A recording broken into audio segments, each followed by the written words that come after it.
The winter air hung heavy over the Ardennes forest. Snow blanketed the roads, and the branches drooped under its weight. In the early hours of December 16, 1944, an unnatural quiet settled over the German borderlands, the stillness before a storm. Colonel Friedrich Kleinhans leaned over a map spread on the hood of his staff car. He was a logistics officer, not a frontline commander.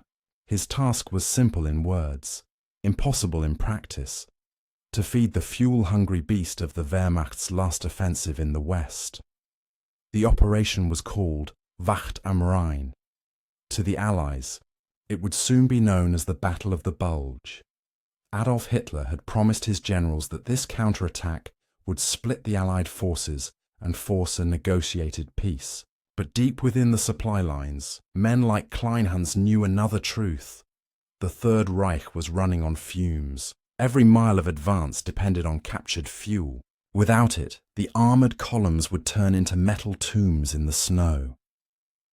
Kleinhans kept his eyes on the convoys forming under the trees. Each truck carried only a few hundred litres of diesel, barely enough to reach the next village. The Luftwaffe was crippled, the railways bombed, and fuel depots reduced to ashes by Allied air raids. He lit a cigarette and watched the smoke disappear into the frosted air. Somewhere beyond the tree line, the Americans slept in their foxholes, unaware of what was coming. A few hours from now, tanks would roll through the fog, King Tigers, Panthers, and armoured half-tracks, all relying on the fuel he did not yet have. He checked his notebook. Figures, coordinates, deadlines. The columns from 6th Panzer Army and 5th Panzer Army had already been delayed by shortages. Every officer above him demanded fuel that did not exist. Logistical nightmare.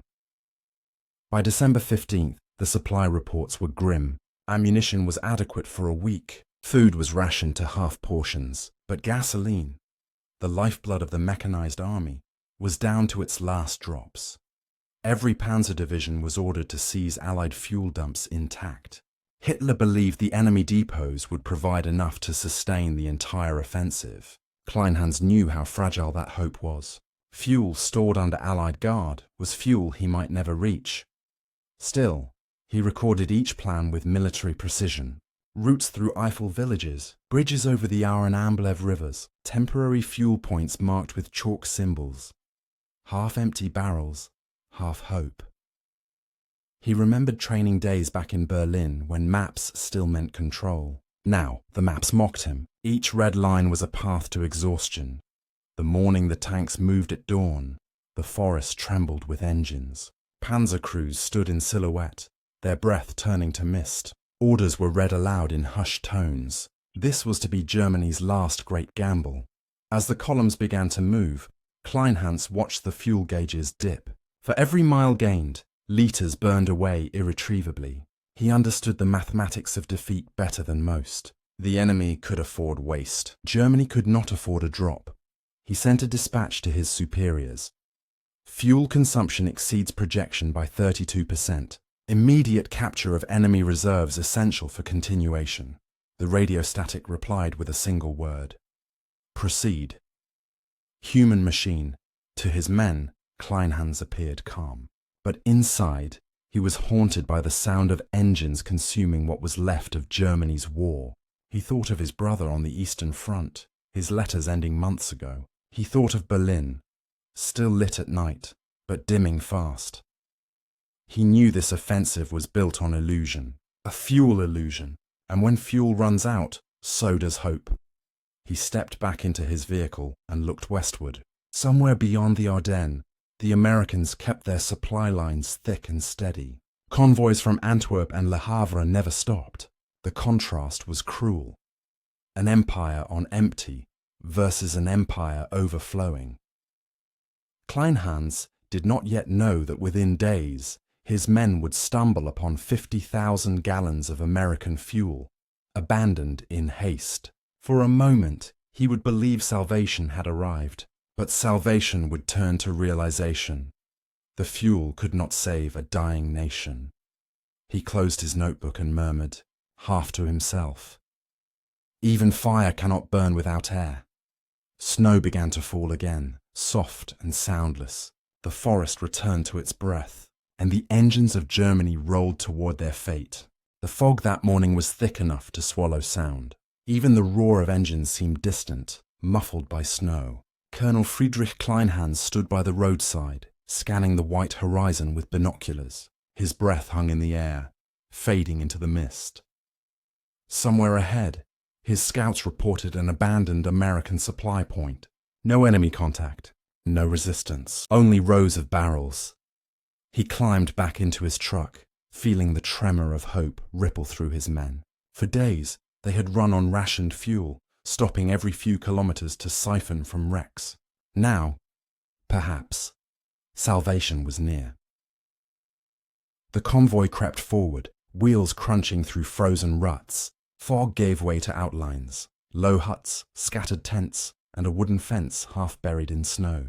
A hand-painted sign still stood, tilted sideways. U.S. Army Quartermaster Depot 147. No guards. No motion. Just silence and barrels. Hundreds of them. Kleinhans ordered a halt. The men dismounted, rifles ready, though none expected a fight. They advanced slowly, boots sinking into snow. And then the metallic glint appeared. Rows of 50-gallon drums, stacked in neat columns. A corporal pried one open with a bayonet. The smell confirmed it instantly. Gasoline. A cheer broke the silence. Rough, unmilitary, unrestrained. Men clapped each other on the back. Some laughed, others shouted prayers. For the first time in weeks, the war seemed to tilt in their favor. Kleinhans approached the barrels, dipping his gloved hand into the liquid. The faint chill of fuel met his skin. Clean, clear, American. He marked the depot's location in his logbook. Approx. 50,000 gallons secured, he exhaled, the tension melting for a moment. 50,000 gallons, enough to feed the armored columns for days, enough to keep the offensive alive. Or so it seemed. A fragile miracle. By noon, engineers arrived to transfer the fuel into captured tankers. Each drum was precious, handled as if it were gold. The men joked about writing, "Thank you, Yankees," on the trucks. But beneath the laughter, Kleinhans sensed unease. The depot's layout was too neat, the drums untouched. The tire tracks leading west were too fresh. He ordered a reconnaissance patrol beyond the tree line. An hour later, they returned with grim news. A destroyed convoy. American fuel trucks deliberately disabled and abandoned. Engines shot. Valves smashed. The barrels they left behind were decoys. The main reserves had been drained before retreat. The realization spread through the ranks like frostbite. Half the barrels were empty. A quarter contaminated with water or sand. Only a fraction truly usable. Kleinhans leaned against the truck, his optimism collapsing. 50,000 gallons on paper, but maybe 10,000 worth saving. And even that, scattered across miles of hostile terrain. He sent a new report to HQ. Depot located. Estimate 20% usable. Logistics compromised by contamination. Request alternate plan. No answer came. The illusion of control that afternoon, the colonel watched men work in silence. Hoses hissed softly as fuel was pumped into battered containers. One engine after another sputtered to life. Short-lived bursts of hope. He felt both relief and dread. Every drop of this stolen fuel was already spoken for. Commanders demanded resupply immediately. The 2nd Panzer Division was immobilized near Bastogne. The 116th Panzer needed fuel to advance toward the Meuse. Kleinhans looked westward again, his binoculars fogged by breath. Beyond that horizon lay the real river of fuel. Allied convoys stretching endlessly toward the front. While Germany scavenged, the Americans simply delivered. He scribbled a private note in his journal, hidden between reports. Captured 50,000 gallons of enemy fuel. The men cheered. Yet in my mind, it feels like we are robbing from a sea with a cup. The line stayed with him for years after the war. The men and the Mythas night fell. A fire was lit to melt snow around the camp. The barrels cast long shadows across the clearing. Kleinhans joined his adjutant, Lieutenant Weber, over a map illuminated by lantern light. "We have enough to reach Bastogne," Weber said. Barely, Kleinhans replied. Weber tried to smile. The Führer will hear of this. Perhaps we'll be decorated. Kleinhans looked at the younger man, exhausted but sincere. He thought of medals, of propaganda films that still called this war winnable. He thought of the countless reports he had written about shortages, ignored every time. Decorations, he said quietly, won't make the tanks run. He turned away, watching the smoke drift upward. Somewhere far beyond, artillery thundered in the distance, faint, continuous. The war was moving, but he knew not where. What the fuel meant to his superiors, the captured depot was a triumph. They radioed Berlin with exaggerated numbers. Newspapers in Germany would later claim that an entire American reserve had been seized intact. For a day, morale in the rear improved. The offensive, they said, was unstoppable. But to Kleinhans, the truth was mathematical and merciless. Fuel did not win wars. Infrastructure did. Germany could capture barrels, but not refineries. They could seize trucks, but not time. The depot symbolized a brief illusion of victory, and beneath that illusion, he saw the shadow of defeat taking shape. That night, he walked alone through the depot one last time. He ran his hand across the barrels, each cold as steel, silent as tombstones. He could almost hear them whisper. A requiem for a war already lost. He whispered back, "Even victory feels empty when the engine coughs." The road to Bastogne was carved through ice and fog. Engines coughed, tracks groaned, and exhausts smoked against the pale dawn. The offensive that began with thunder now moved with exhaustion. Colonel Friedrich Kleinhans rode at the front of the fuel convoy. Inside the truck, the temperature was below freezing. Even the breath of the driver crystallized on the windshield. Each kilometer felt like a test of endurance, for man and machine alike. Days earlier, his men had cheered over captured fuel. Now the barrels sat half empty, the liquid thickened by cold. Pumps froze, hoses cracked, and engines refused to start. The miracle they had found was dying in the snow. He recorded in his logbook, fuel viscosity compromised, vehicles stalling hourly, morale decreasing rapidly, stalled steel by nightfall, the roads turned into graveyards of machines. Panzers stood motionless, hatches iced shut. Men huddled inside, lighting candles for warmth, forbidden, but necessary. Kleinhans walked among them, lantern in hand. The sound of boots on ice echoed like hammer strikes. Each tank represented hundreds of hours of work, thousands of liters of fuel. And now, silence.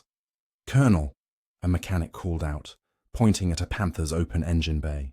"The lines are frozen solid. We can't get her running again."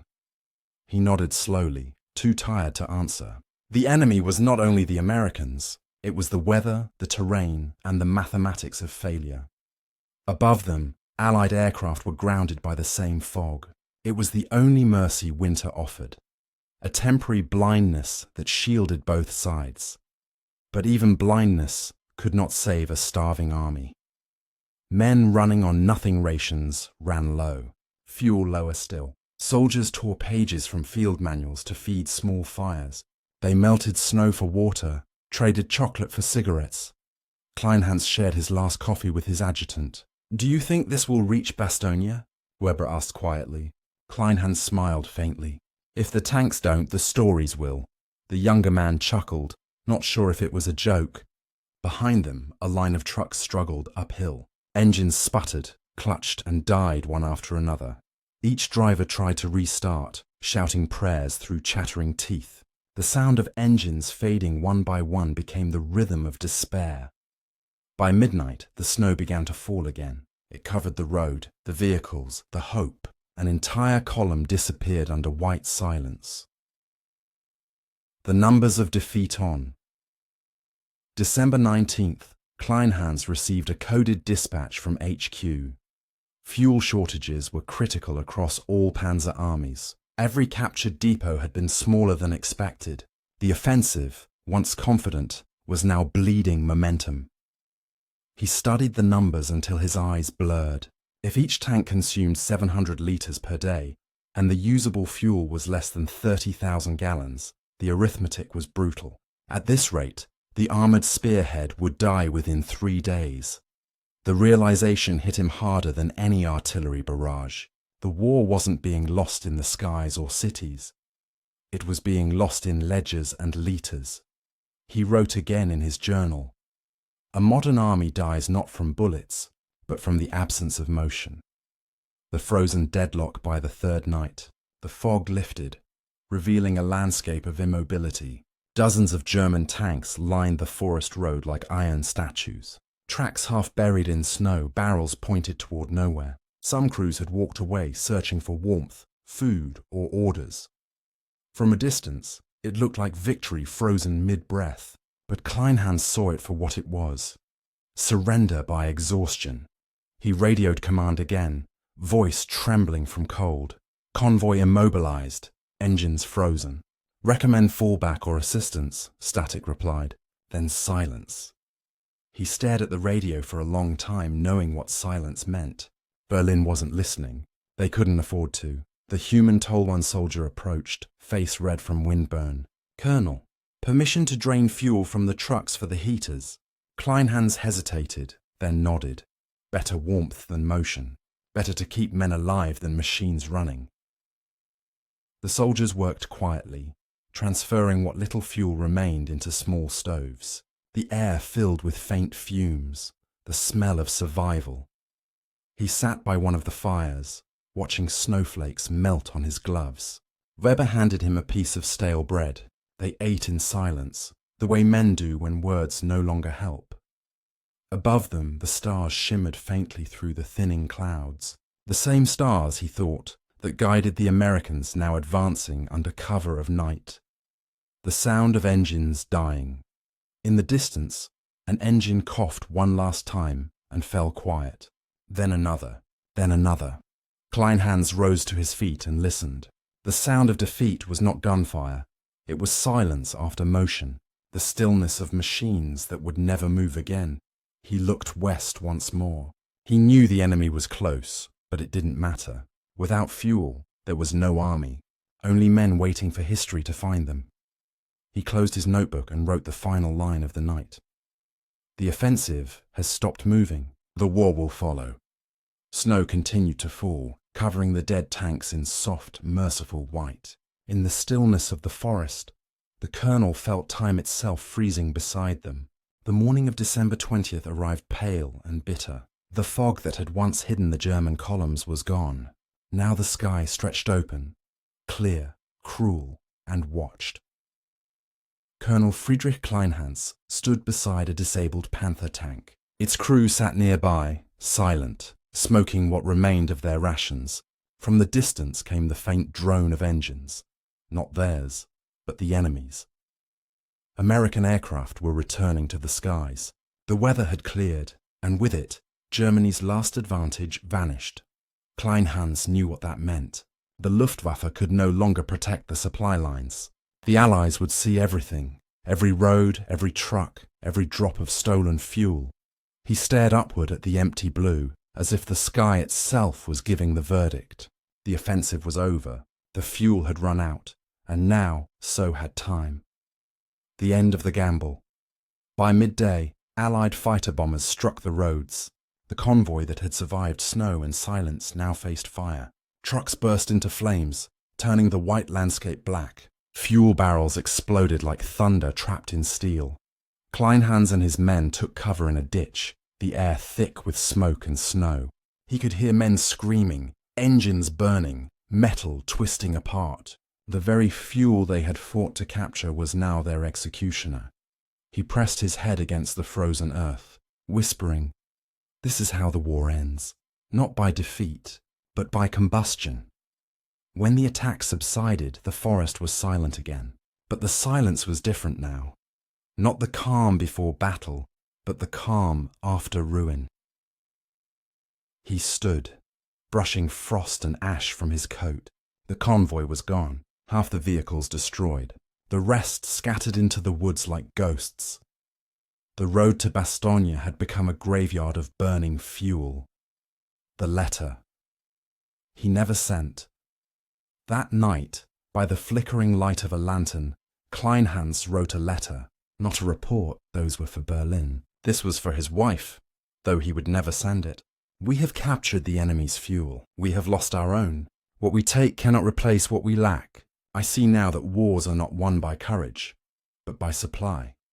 He paused, staring at the ink bleeding across the page. Outside, the snow hissed as it met the dying embers of fire. In his mind, he saw the factories of America, endless, untouchable, feeding the front with an ocean of fuel. Germany had no such ocean, only puddles. He folded the letter and tucked it into his coat. A confession to no one, the moment of realization. The following morning, the colonel met with surviving officers. The map on the table was a ruin of its own, soaked, torn, meaningless. We have enough fuel to retreat, one said. Kleinhans shook his head. No, we have enough to freeze in another place. The room went quiet. Every man there knew the truth but had no word for it. The war was no longer a matter of tactics or bravery. It was arithmetic. He drew a single line across the map, from their position to the nearest Allied depot. It was less than 30 kilometers away, and yet it might as well have been another continent. In that moment, Kleinhans realized what the fuel meant. It wasn't just gasoline. It was destiny. Whoever owned it owned the war. He looked at his men, exhausted, frostbitten, hollow-eyed. They had fought like soldiers, scavenged like beggars, and now waited like ghosts. No victory speech could fill an empty tank. When hope turns. Quiet later that day, snow began again, soft and soundless. The last working trucks formed a small column and turned eastward. Retreat was no longer a decision. It was a reflex. Kleinhans walked alongside them. Each step crunched through ice, echoing like a metronome of failure. He carried his notebook, heavier now than any weapon. He stopped by a fuel drum left half buried in snow. With his glove, he brushed off the frost. Underneath stenciled letters read, "Property of U.S. Army." He smiled bitterly. The irony was complete. Even in retreat, they carried their enemy's name. He muttered, "Captured, used, and abandoned, like the fuel itself." The driver called for him to board. He climbed in, closing the door gently, as if afraid to wake a dream already dead. The truck started with a weak cough. It rolled forward, carrying men who no longer knew what they were fighting for. Echoes of a lost war as night fell. Kleinhans looked out over the dark forest. In the distance, Allied flares painted the sky with pale light. Each flare marked a position, a movement, a reminder that the enemy was advancing while Germany stood still. He thought of the map back in his tent, the one that no longer mattered. He thought of the barrels burning on the road, each one a monument to futility. For the first time, he whispered what every officer feared to say aloud. "It's over." Not shouted, not written, just breathed into the frozen air. A truth too heavy to carry, too late to change. The war would continue for months, but for Kleinhans, it ended there, on that road, surrounded by the ashes of stolen fuel. The morning after the air raid, the snow still smelled of smoke. Charred trucks lined the roadside, their frames twisted and blackened. Kleinhans walked slowly through the wreckage, his boots crunching on shattered glass and ice. The war, he thought, had become an exercise in endurance, not of fighting, but of surviving long enough to understand futility. He paused by a burned-out tanker, the markings still visible on its side. U.S. Army gasoline, 80 octane. He touched the metal with his glove. It was cold, colder than defeat itself. Behind him, the remnants of his convoy gathered. 24 men, frostbitten, starving and silent. Their faces said what words could not. What now? Kleinhans looked at them not as a colonel but as a man. The orders from Berlin were clear: advance or die. But he knew the truth: advance and die faster. So he made a choice.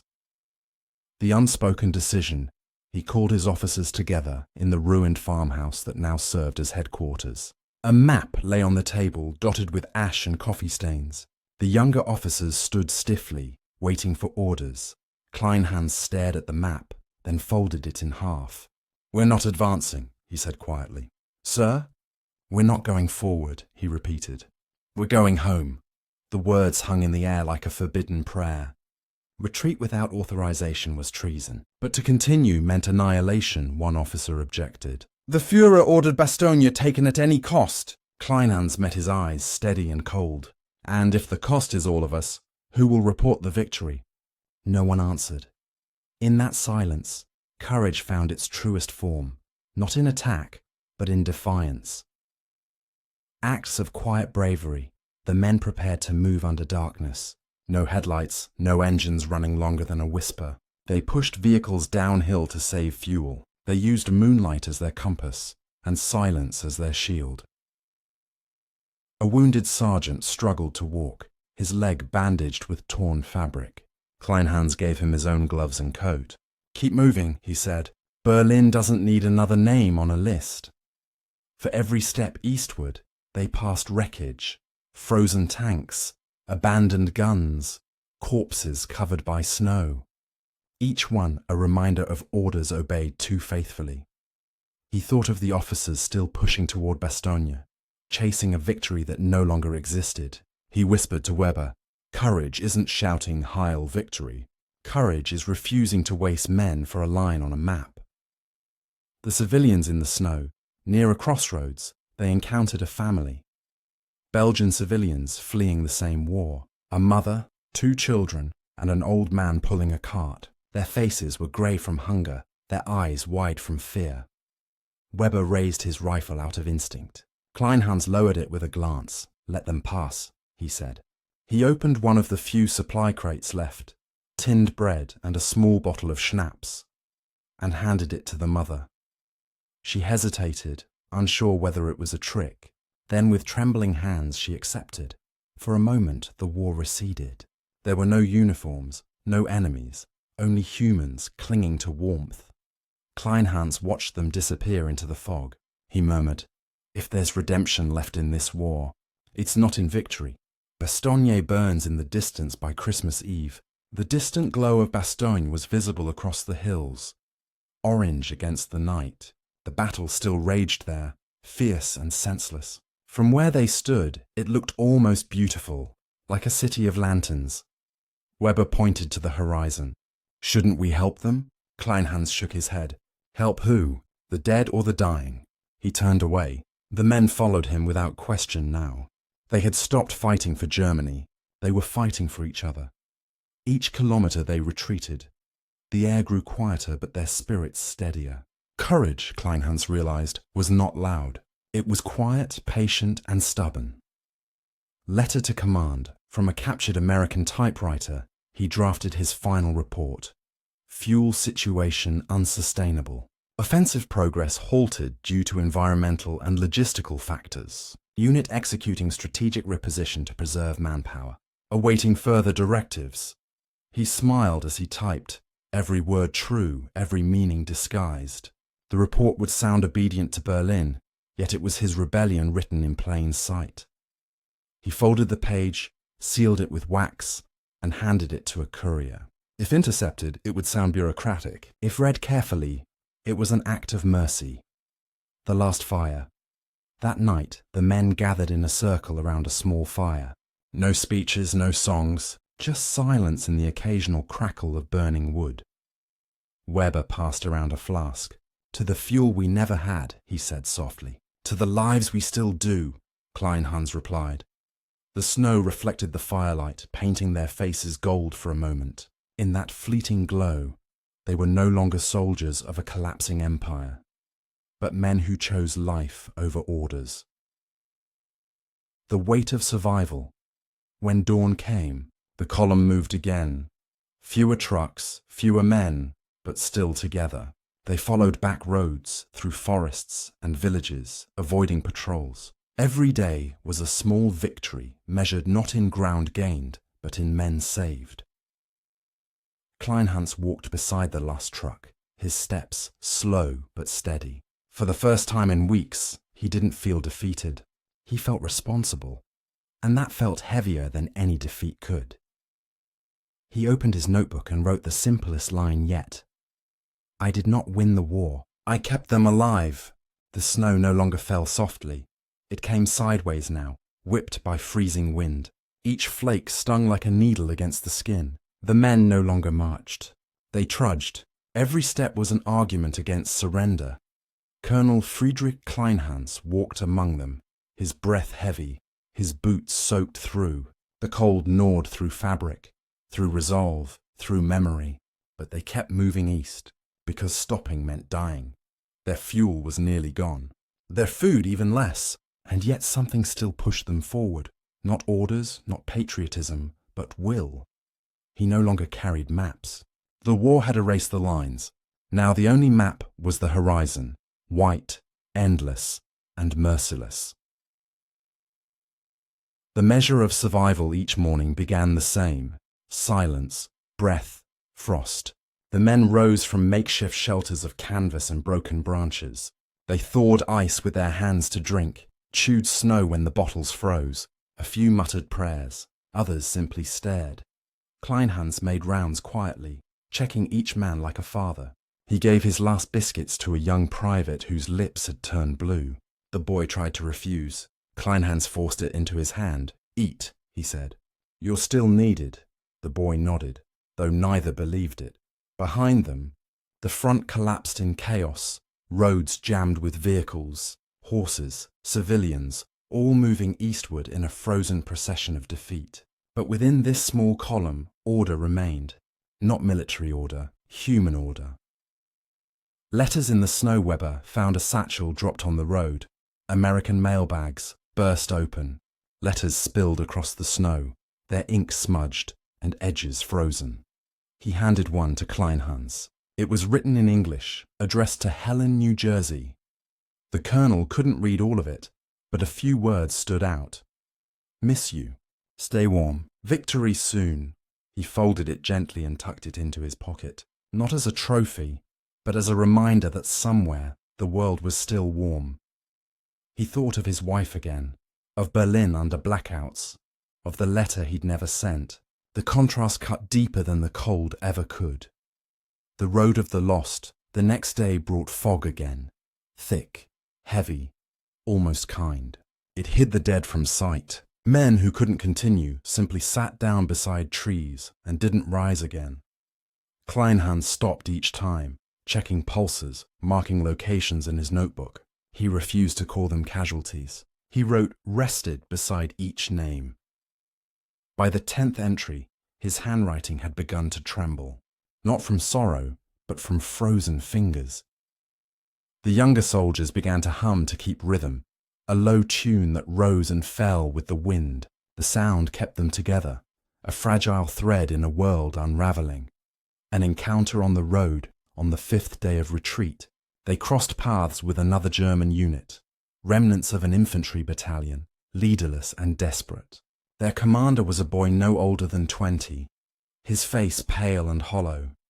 He approached Kleinhans, saluting with shaking hands. Sir, we're out of food and direction. Kleinhans studied the group, 40 men half limping, some carrying the wounded. Join us, he said simply. We move together, no questions asked, no ranks discussed. Only survival mattered now. That night they shared what little they had. A few tins of beans, melted snow, and silence. Kleinhans saw in their eyes the same truth that haunted his. Courage was not about charging forward anymore. It was about not collapsing backward. When machines die, men endure. On the 6th night, the last truck finally stopped. The engine coughed once, then died. Not violently, but with a sigh. The men gathered around as if mourning a comrade. Kleinhans placed his hand on the hood. Still warm from friction, the vehicle had carried them as far as physics allowed. Now, the rest would depend on endurance. They offloaded what remained, blankets, tools, a few cans of fuel, and began walking again. Each man carried something, a rifle, a photograph, a canister. Kleinhans carried the burden of command, invisible but heavier than steel. He whispered to Weber, "Engines stop." Hearts don't. Through the forest of silence, they reached the edge of a forest. Tall pines, their branches heavy with snow. The path narrowed, forcing single file. The sound of footsteps vanished, absorbed by the world around them. Somewhere in the distance, they heard faint gunfire, not directed at them, just the echo of a larger war still raging. It reminded them that they were not free yet, only forgotten. They walked for hours without speaking. Only the crunch of snow and the whistle of wind filled the void. Kleinhans thought about fuel again, how it symbolized motion, ambition, empire. Now all those had burned away. What remained was human endurance, slow, silent, and infinite. The camp in the pines at. Last, they found shelter, an abandoned hunting cabin buried deep in the trees. They packed inside, building fires from broken furniture. For the first time in days, warmth filled the air. Kleinhans sat by the fire, staring at the flame's reflection in his cup of melted snow. He spoke softly, more to himself than anyone. We walked farther on hope than on fuel. The men listened in silence. Some smiled weakly, others cried quietly. No speeches, no commands, just shared exhaustion and a fragile peace. Morning. After survival, when dawn broke, sunlight pierced through the frost-covered windows. Steam rose from the fires, turning the room golden. For a moment it almost looked like victory. Kleinhans stepped outside. The forest glittered under the pale sun. Each branch, each icicle, each frozen print felt like proof that they had endured one more night. He opened his notebook again and wrote, "Fuel, none. Supplies, none. Hope, still present." He smiled faintly. Endurance, he realized, wasn't about strength. It was about refusing to disappear. The forest had been silent for days, too silent. The kind of silence that makes men forget they are in a war, until the war remembers them. Colonel Friedrich Kleinhans awoke to the faint crack of gunfire in the distance. At first it was a single shot, then another, then a burst, sharp, rhythmic, close. He moved to the doorway of the cabin, scanning the mist-shrouded trees. The air smelled of smoke and pine. Somewhere beyond the ridge, someone was fighting again. Weber approached, rifle in hand. "Colonel, scouts report contact to the south. Americans, maybe patrols." Kleinhans nodded. After days of retreat, the war had found them again. The ambush line. The men moved quickly, their weariness replaced by instinct. They took positions among the trees, spreading out in the snow. They didn't want to fight, but survival demanded it. Through the fog, dark shapes moved. Voices in English echoed faintly, cautious, unfamiliar with the terrain. The enemy was probing, not attacking, just searching. Kleinhans raised his hand. "Hold fire!" The forest held its breath. He didn't want blood. A skirmish now would doom them all. But fate, like fire, doesn't wait for permission.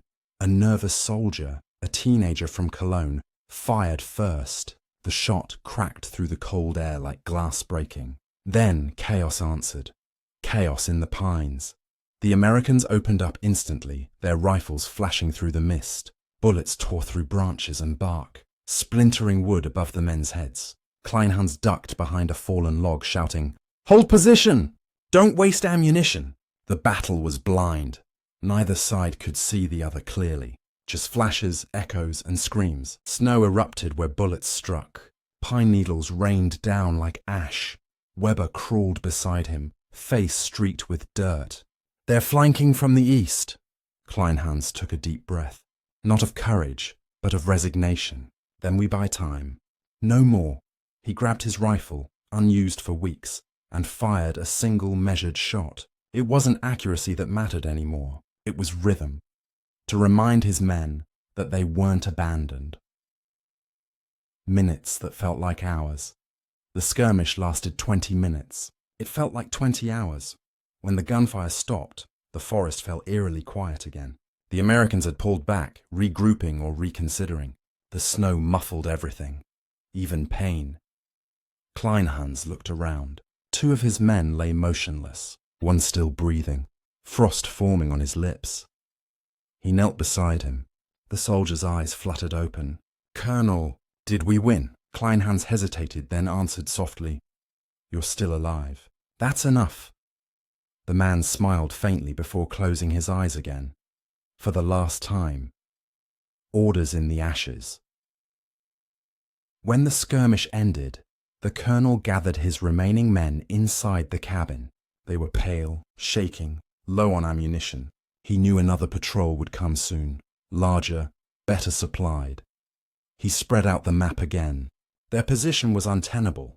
No supplies, no reinforcements, no reason to stay. "We move north," he said. "Tonight." Weber looked at him. "Sir, they'll expect us to retreat that way." Kleinhans replied, "Then we go where they don't, through the marsh."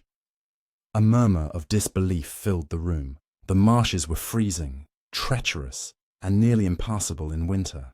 But it was their only chance.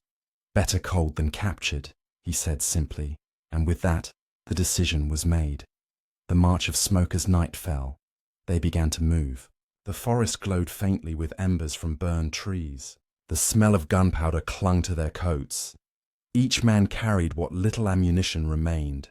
The wounded were helped along, step by step. They followed the colonel's steady silhouette, a dark figure moving through the mist. Behind them, the sound of distant engines grew louder. American trucks, searchlights, voices. Kleinhans whispered, "Keep low. If they see us, it's over." They crossed the frozen stream in silence, boots creaking against the ice. The water below glimmered faintly, dark, alive, unforgiving. The war, he thought, had become a chase between exhaustion and inevitability.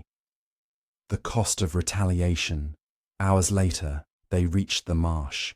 The ground swallowed their boots. Every step was a struggle against mud and cold water. One man stumbled, his weapons sinking beneath the surface. Another slipped and didn't rise. Kleinhans turned back instantly, grabbing him by the collar, pulling with all his strength. They both fell, soaked and gasping. Weber rushed to help. The colonel's voice rasped through the dark. "No one gets left behind. Not one." It wasn't command anymore.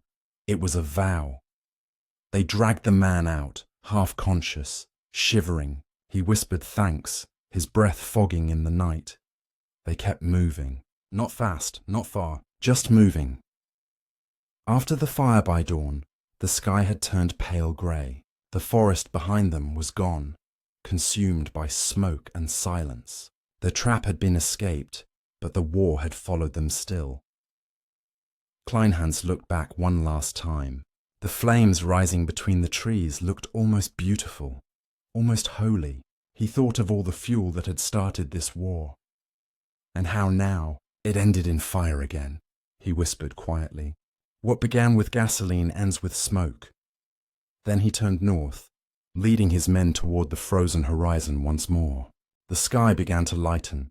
For the first time in weeks, the snow reflected sunlight instead of fire. The forest shimmered under a pale morning glow.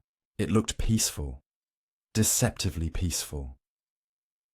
Colonel Friedrich Kleinhans and his men emerged from the marshes, exhausted and hollow-eyed. Their boots were soaked, their coats stiff with ice. But they were alive. In war, survival itself becomes momentum. They stood in silence, facing east, toward the German frontier, somewhere beyond the horizon. It wasn't victory they saw, it was distance, and distance at least meant possibility.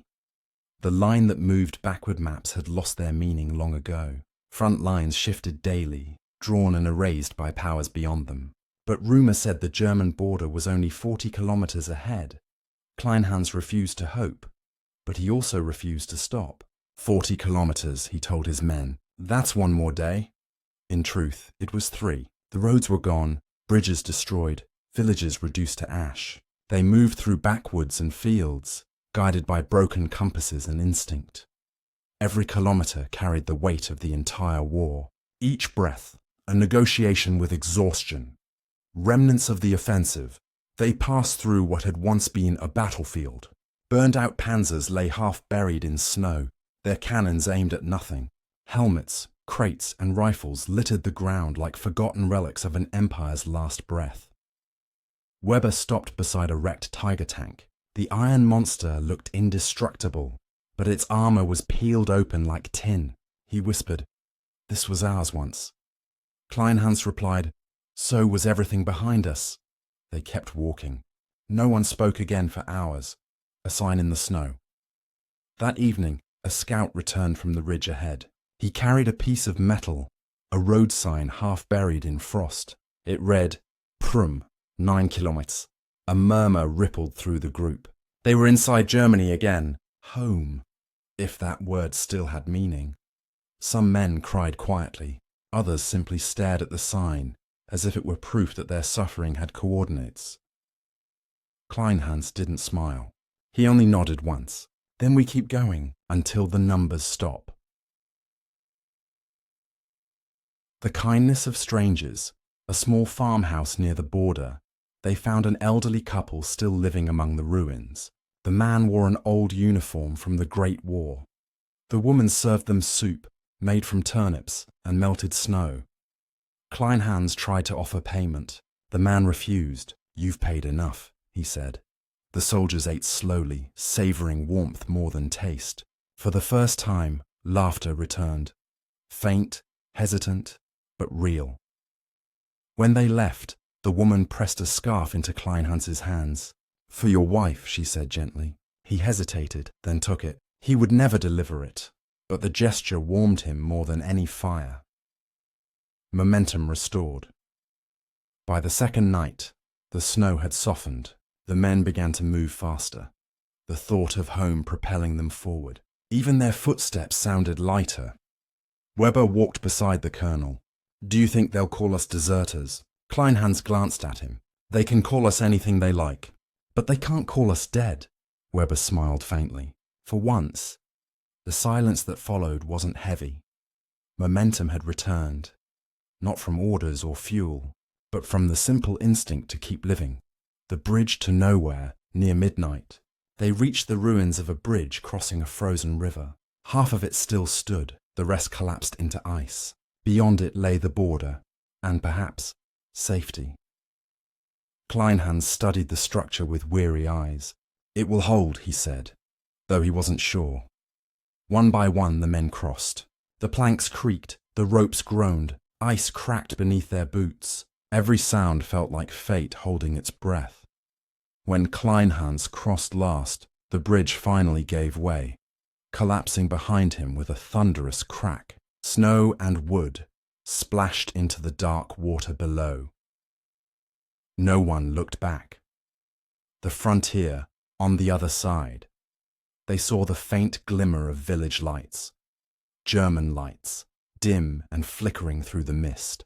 A church bell rang somewhere in the distance. It sounded fragile, human, alive. Kleinhans stopped. He removed his helmet and looked at his men. They were no longer soldiers, just wanderers who had outlived an empire. "We made it," Weber whispered. The colonel nodded, his eyes glistening in the frost. "Then we rest, just this once." They built a small fire, careful to hide its glow. Above them, the night was vast and indifferent, but for the first time, it didn't feel cruel. A moment of stillness as the men drifted to sleep. Kleinhans opened his notebook one last time that night. He wrote, "Cross the border. No victory, no fuel, only life, and that is enough." He closed the book, placed it beside his pack, and watched the horizon. Somewhere beyond, the war still raged. But here, for a fleeting moment, there was quiet. And quiet was the greatest victory of all. The village of Prüm lay quiet under snow. Houses stood empty, their roofs caved in, their windows boarded with planks and prayers. For the first time in months, Kleinhans heard something that wasn't gunfire. A church bell ringing faintly through the wind. His men slept inside a half-collapsed barn. Their rifles leaned against the wall, their boots steaming near the fire. They were thin, frostbitten, but alive. Kleinhans stood outside, looking toward the east where the sky was bruised with smoke. He could almost believe the war had passed them by. Almost. Then the radio crackled. The message from Berlin Static filled the small set, hissing like a wounded animal. Weber adjusted the knobs until a broken voice came through. To all units in the Eifel sector, regroup immediately. Reinforce the line near Trier. Orders from the High Command. No retreat authorized. Kleinhans froze. His hands tightened on the radio. He knew that voice. General Model's adjutant. The fireman of the Reich. If the order had reached them, it meant Berlin still believed there was a line to defend. Weber looked at him. Sir, they're calling everyone back. Even us. Kleinhans said nothing. The men outside the barn stirred, sensing what had just changed. Hope, once fragile but alive, began to wither again. A war that wouldn't end. The colonel sat at a table, staring at the map spread before him. It was the same tattered sheet he'd carried through the Ardennes, now more holes than paper. The red arrows, once symbolizing attack, now looked like blood running backward. He whispered to himself, "There is no line to reinforce. Only graves to fill." Weber entered quietly. "Orders, sir." Kleinhans hesitated. If he obeyed, he would lead his men back into annihilation. If he refused, he would brand them all deserters. The decision weighed heavier than any battle. He finally said, "We wait until morning." But both men knew what that meant. A night of conscience, not rest. The weight of command. He walked outside again. Snow drifted across the road, covering footprints, erasing evidence of movement. For a moment, he envied the snow. How easily it buried the past. He thought of the thousands still fighting near Bastogne, young, hopeful, convinced that orders still meant salvation. He thought of the fuel they had captured, now gone, burned, meaningless. The war, he realized, was no longer a contest of strength. It was a ritual of denial. Weber joined him in silence. The two men watched the horizon together, the last stars fading behind smoke. "Sir," Weber said finally, "if we go back, none of us will survive." Kleinhans nodded. "And if we don't, Berlin will call us cowards." Weber smiled faintly. "I'd rather be a coward than a corpse." The colonel didn't answer, but his silence was consent. The choice at dawn. When morning came, the air was clear and sharp, the kind of clarity that comes only before endings. The men gathered outside the barn, waiting for direction. They had already packed, though none dared ask where they were going. Kleinhans stepped forward, his face calm but pale. "Berlin has ordered us to return to the line," he said quietly. Murmurs spread. Disbelief, anger, fear. He raised his hand for silence. "Those who wish to follow the order may do so. Those who wish to live may follow me." No one moved at first. Then, one by one, the men stepped toward him. Not because of defiance, but because of trust. He nodded once. "Then we move east, away from the war, not toward it." For the first time, disobedience felt holy, crossroads of fate. They left Prüm by side roads, avoiding the main highways where MPs and retreating units still moved. The colonel walked at the front, coat torn, scarf from the old woman wrapped around his neck. At a crossroads, they met a small German patrol, young officers still loyal to the High Command. The patrol leader, barely 20, raised his pistol. "Where are you going, Colonel?" Kleinhans stopped, repositioning toward Trier. He lied smoothly. The officer looked skeptical. "We're under orders to report deserters." Kleinhans met his gaze and said calmly, "Then you've already failed your orders, because we're moving." "And deserters don't move," the young officer hesitated, confused, uncertain whether to salute or shoot. Finally, he lowered his weapon. "Safe travels, sir." Kleinhans nodded, leading his men past without looking back. The boy had no idea he'd just saved 20 lives. A fire in the distance.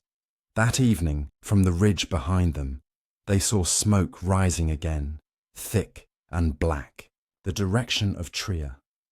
The front line was collapsing. The colonel knew that the men who obeyed the order were now walking into the fire they had escaped.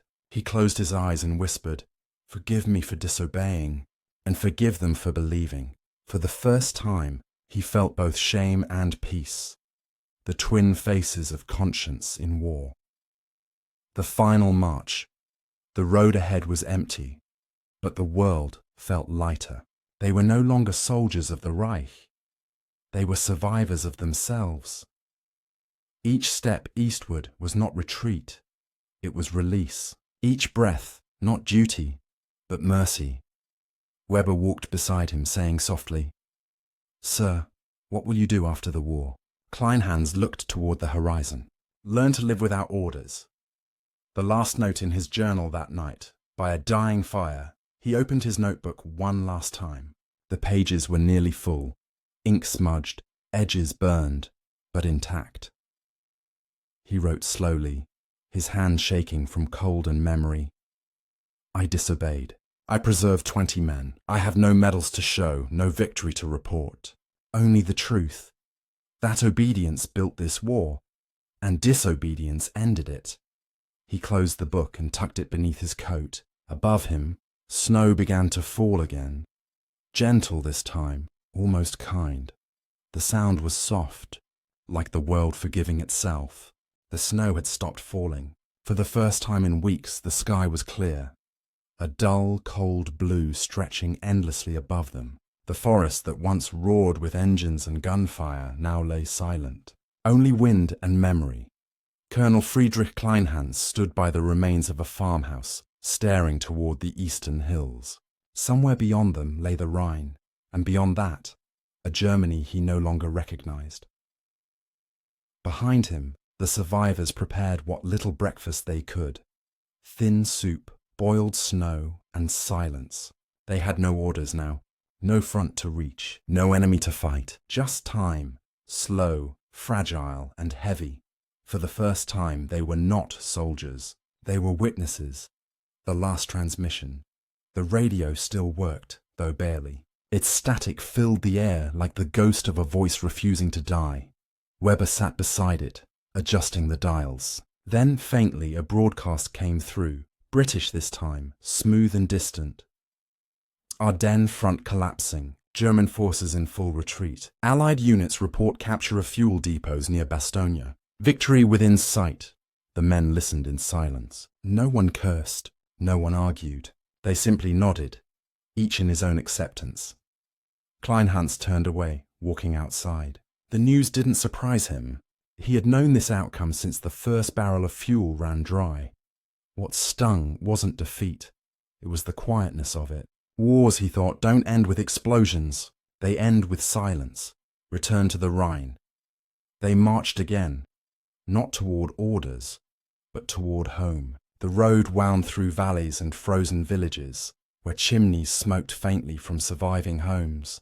Children watched them from doorways, unsure whether to wave or hide. At a crossroads, a sign pointed east. Koblenz, 68 kilometers. The numbers looked unreal. For men who had lived on distance and despair, even kilometers felt abstract. Weber asked softly, "Do you think Berlin will surrender?" Kleinhans shook his head. "Not yet, not until there's nothing left to lose." He looked at the distant river. The water shimmered like glass, cold, unyielding, eternal. History, he thought, would move on without them. Home in ruins. They reached the outskirts of a village 2 days later. Smoke rose from chimneys, but many houses were empty shells. The church bell tower stood cracked, its cross hanging sideways. A woman came out of one doorway, clutching a child. When she saw their uniforms, she froze. Kleinhans raised a hand, not in command, but in peace. "We're not here to fight," he said softly. She nodded slowly, offering them a loaf of bread, without a word. He tried to refuse. She insisted. Her eyes held pity, not fear, and that pity, he realized, was harder to bear than hatred. The officer who no longer was. That night, in an abandoned barn, the men shared the bread. Each bite was quiet, reverent, a communion of survival. Weber broke the silence.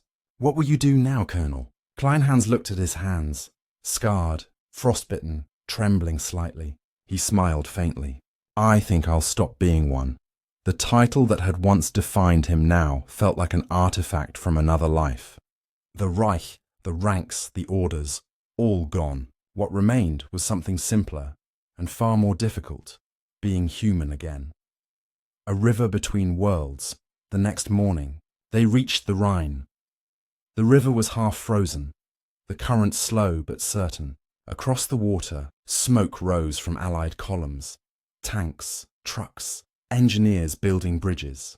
The war was crossing eastward. Kleinhans watched in silence. The river was no longer a line of defense. It was a mirror. On one side, conquest. On the other, consequence. He said quietly, "They have the fuel. We have the lesson." Weber looked at him. "And what is the lesson, sir?" Kleinhans took a long breath. "That power without conscience burns faster than gasoline. The fire within." They stayed near the river for 2 days, waiting, not for orders, but for clarity. Each man built a small fire of his own, tiny sparks in a landscape of ruin. Kleinhans sat by his, holding the scarf given by the old woman. He thought of all the fires he had seen, from the burning convoys in the Ardennes to the flicker of humanity that refused to die. Every flame, he realized, was both destruction and warmth. It depended only on what you fed it. He opened his notebook again, the last blank page waiting. He wrote, "We walked out of the war on foot, not as victors, not as heroes, but as men who refused to keep burning. The fade of war at dusk, snow began again. Light, gentle, endless. The men watched it fall, each lost in his own thoughts. The sound of the wind replaced the sound of artillery. The war, for them, had faded into memory." Kleinhans looked at the horizon one last time. He knew that someday historians would write about the great battles, the generals, the tanks, the numbers, but they would never write about this, the silence, the walking, the human weight of endurance. And that, perhaps, was fitting. Some wars are not remembered. They are endured quietly until the world forgets them. He turned away from the river and began walking east, not toward home, not toward history, just forward into whatever remained of life. The war had ended for others long before it ended for him. For Colonel Friedrich Kleinhans, it lingered in paper, ink, and memory. He sat beneath the bare trees near the Rhine, his uniform threadbare, his eyes hollow but awake. The fires around the camp had long died out. All that remained was the notebook, creased, stained, and nearly full. It had followed him from the frozen roads of the Ardennes to the silence of retreat. Every page carried not just facts, but fragments of conscience. He turned through them slowly, reading his own handwriting like someone else's confession. Fuel captured, engines frozen, men alive, war over but not ended. He closed the book and looked at the horizon. The sun rose faintly behind the clouds, pale and weary, like a soldier trying to stand again. The diary as witness.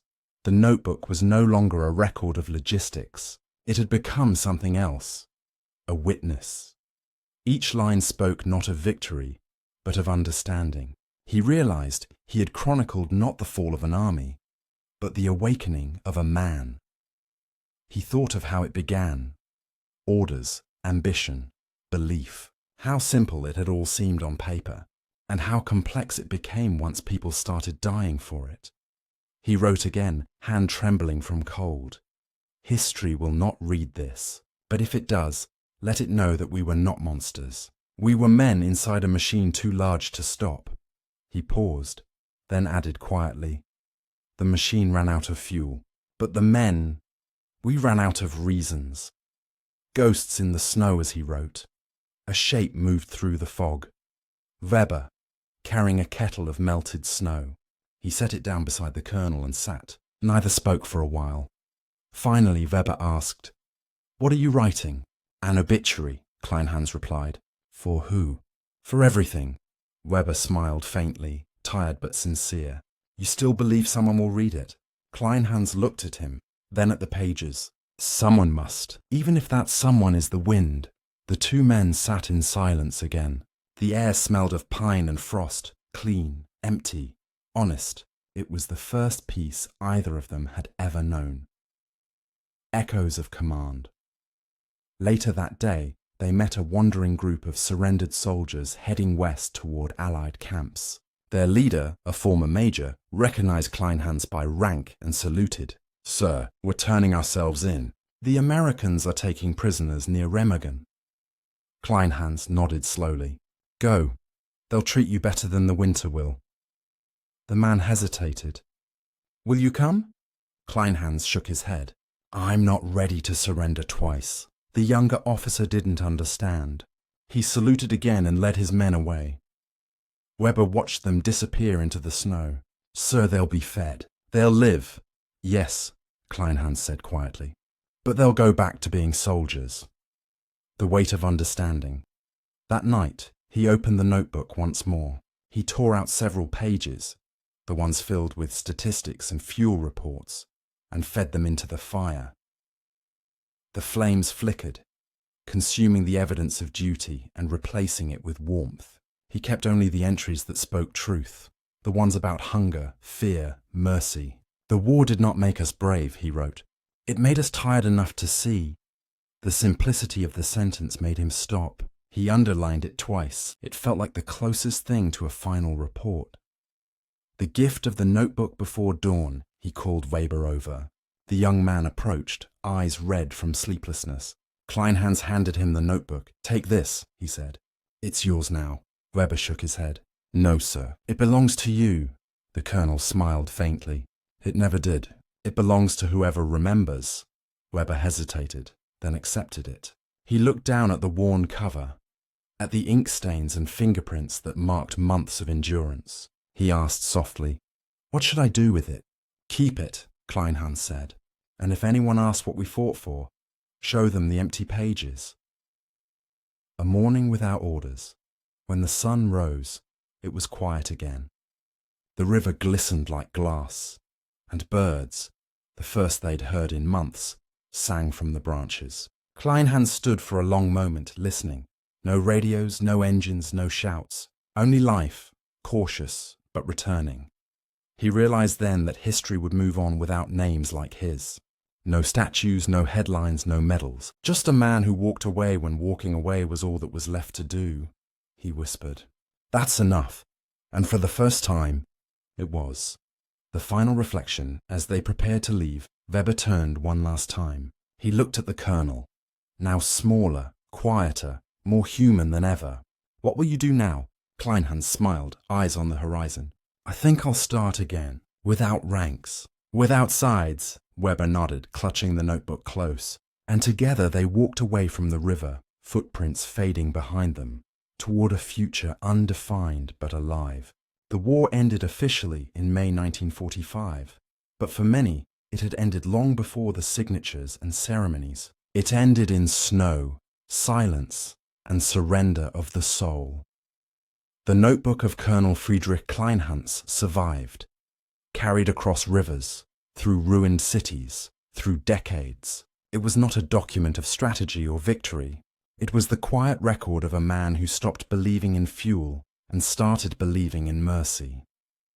For years, it lay forgotten in an attic in Koblenz.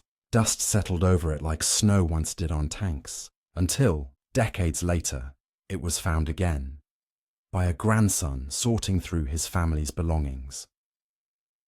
The discovery, it was 1978. Germany was a different country, rebuilt, divided, introspective. The young man who opened the box did not expect to find history inside.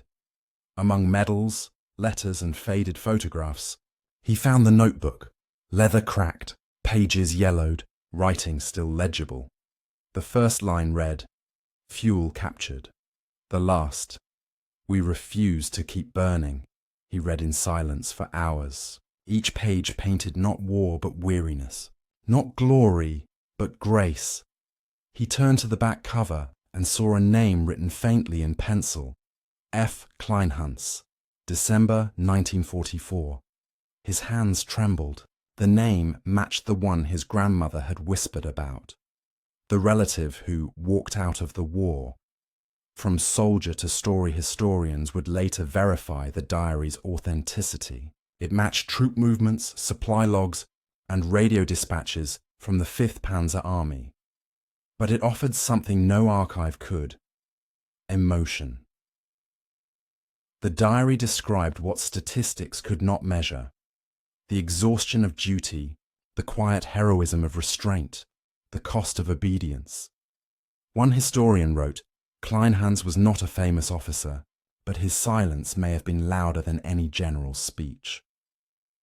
The notebook became a modest exhibit at the Imperial War Museum in London, displayed under glass. A single page was shown, the one with the line, "The machine ran out of fuel, but men ran out of reasons." Visitors stopped before it longer than they did before tanks or rifles. It was not spectacle that moved them, but truth. Legacy of conscience. The name Kleinhans never entered textbooks. No films were made about him. But his notebook began to circulate among students, philosophers, and soldiers, not as propaganda, as reflection. A copy made its way into military academies in Germany and Britain. It was used to teach ethics, not tactics. The lesson was simple. War doesn't only test strength, it tests when to stop using it.